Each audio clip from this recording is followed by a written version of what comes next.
चीज पास्ते वाले गरीब भाई की अमीर बहन। चीज पास्ता खा लो, चीज पास्ता, आओ आओ प्यारे प्यारे बच्चों, आओ स्वादिष्ट चीज पास्ता।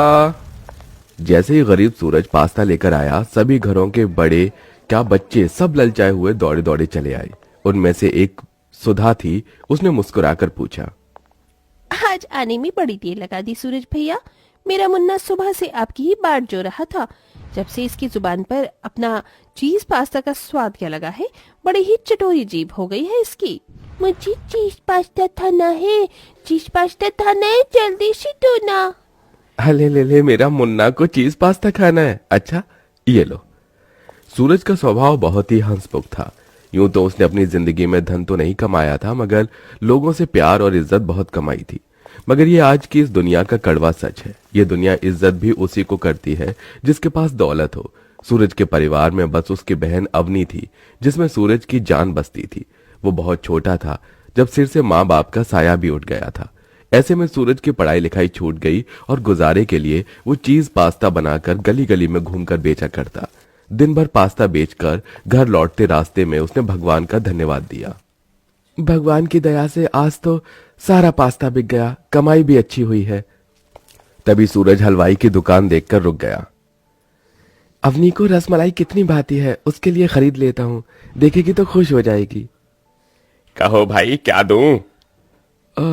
ये रसमलाई कितने की दी? एक 50 रुपए की पड़ेगी। अच्छा तो फिर 2 दे देना। अपनी बहन की खुशी के लिए सूरज सीधे 100 रुपए की रसमलाई खरीद लेता है, जबकि वो 1-1 रुपए भी कमाने के लिए दिन भर तपती धूप में गली गली घूमता था। जैसे ही वो घर पहुंचा तो अवनी गुस्से से भरी झोपड़ी के बाहर बैठी थी। अरे छोटी, तू घर के बाहर क्यों बैठी है? हवा खाने तो बैठी नहीं होंगी ना भैया। आपने बिजली का बिल नहीं भरा है, इसीलिए लाइट काट दी गई है और घर में एक मोमबत्ती भी नहीं है। पता नहीं कैसे गरीब भाई की बहन हूं मैं।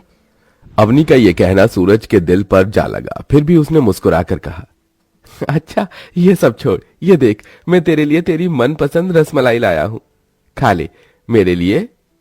मुंह खोल मेरी प्यारी बहन। अवनी ने जैसे ही रसमलाई खाई तो गुस्से से उसे थूक दिया। अथू! क्या हुआ बहन, रसमलाई अच्छी नहीं क्या? अरे किस दो कौड़ी की दुकान से खरीद कर लाए हो ये? डालडे का स्वाद आ रहा है इसमें। जितने करीब तुम हो उतनी ही घटिया तुम्हारी लाई हुई मिठाई। ये कहकर अवनी पैर धमकते अंदर चली गई। यूं तो इस दुनिया में भाई बहन का बंधन सबसे अटूट होता है, मगर अवनी अपने भाई सूरज के स्वभाव से एकदम अलग थी। वो अमीरी भरी जिंदगी जीना चाहती थी। वो अपने कॉलेज में पढ़ने वाले अमीरों की देखा देखी करती, जैसे छोटे कपड़े पहनना, घूमना फिरना। बावजूद इसके सूरज खुद में ही दोष ढूंढता था। वो रात भर झोपड़ी की ओट पर बैठे रोता रहा। मैं अपनी बहन को एक अच्छी जिंदगी नहीं दे सकता।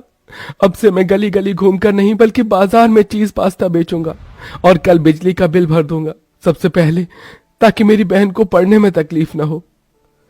यूं ही वक्त गुजरता गया। सूरज पूरे दिन बाजार में खड़ा रहता और चीज पास्ता बेचता।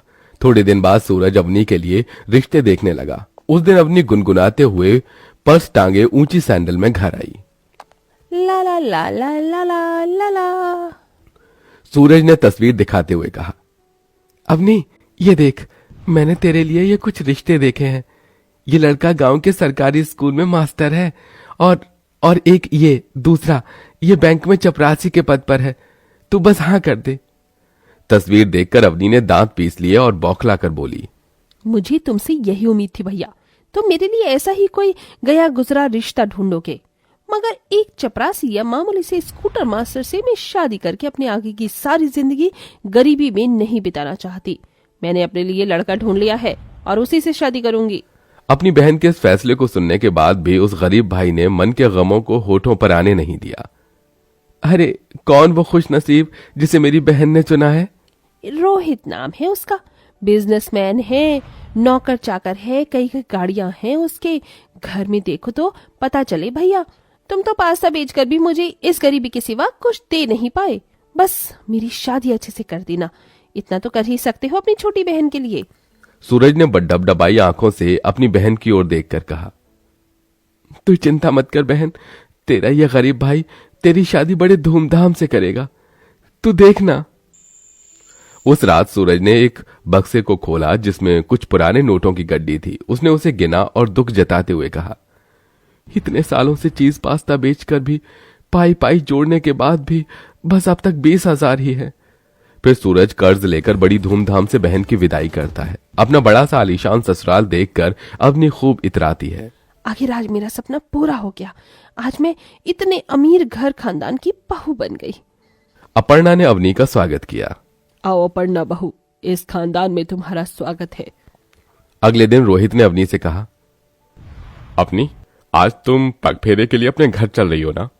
रोहित, मेरे जाने का बिल्कुल मन नहीं है। पर भैया तुम्हारी राह देख रहे होंगी। अपनी थोड़ी देर की तो बात है। थोड़ी ही देर में महंगी सी गाड़ी गरीब सूरज के द्वार पर आई, जहां अंदर सूरज चूल्हे के धुएं में पास्ता बना रहा था।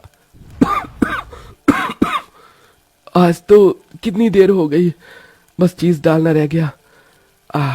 हो गया पास्ता तैयार, अभी बेचने भी जाना है।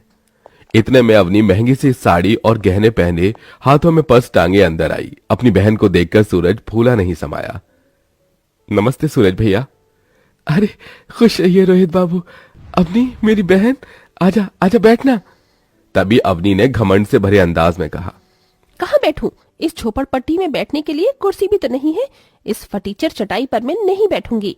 मेरा यहाँ दम घुट रहा है। रोहित, मुझे घर ले चलो प्लीज। अपनी बहन के हाथों हुए अपमान से उस गरीब भाई का दिल छलनी छलनी हो गया।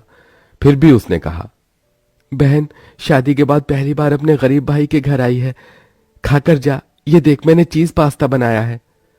बड़े ही प्यार भरे मन से सूरज ने एक कटोरी में अपना बनाया चीज पास्ता उसकी ओर बढ़ाया, पर अवनी ने मना कर दिया।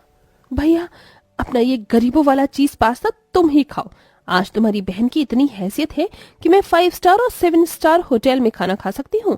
और जब तुम्हारा मन भर जाए ना, तो ये गली गली घूमकर अपना पास्ता बेचने से तो फिर आ जाना मेरे घर। तुम्हें ड्राइवर की नौकरी पर रख लूंगी। चलो रोहित। इस अपमान के बाद सूरज का मन चीत्कार करने लगा। उसकी आंखों से झरझर आंसुओं की बौछार गिरने लगी। आज मुझे मेरी बहन ने ये सबक दिया है कि इस दुनिया में जिसके पास पैसा है उसी की इज्जत है। अब मैं भी अमीर बनूंगा। अपनी अमीर बहन के हाथ हुए अपमान को सूरज भूल नहीं सका और उसने खुद को मेहनत की भट्टी में झोंक दिया। वो कड़ी मेहनत करके एक सवेरे चीज पास्ता बेचने निकला। चीज पास्ता खा लो, चीज पास्ता, गर्मा गर्म स्वादिष्ट चीज पास्ता। अरे भाई एक प्लेट चीज पास्ता देना। एक प्लेट चीज पास्ता मुझे भी देना। जी भैया, अभी देता हूं।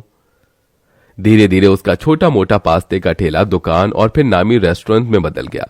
अब तो जैसे हर जुबान पर कल के गरीब सूरज के चीज पास्ता का स्वाद चढ़कर बोलता। उसके पास घर, बंगला, गाड़ी सब हो गया। फिर एक दिन आंखों में आंसू लिए अवनी एक पुरानी सी फटेहाल साड़ी में मुरझाए चेहरे के साथ अपने भाई के घर आई। भैया, मेरा सब कुछ लुट गया, कारोबार डूब गया भैया। मैं हमारा घर नीलामी हो गया। बहुत गरीबी और बदहाली में जी रहे हैं हम। आपकी ये गरीब बहन बहुत परेशान है। अपनी बहन की बुरी हालत देखकर सूरज अपमान के वो दिन भी भूल गया। उसने डबडबाई आंखों से कहा, चुप हो जा अवनी, रो मत। बहन, तेरा भाई अभी जिंदा है तेरे लिए। मगर बहन, हमेशा याद रखना, कोई भी काम छोटा या बड़ा नहीं होता। देख, कल अपने भाई के जिस काम को तू छोटा कहकर गई थी, आज उसी चीज पास्ता के मेरे कई रेस्टोरेंट हैं और मेरा सब कुछ तेरा ही तो है।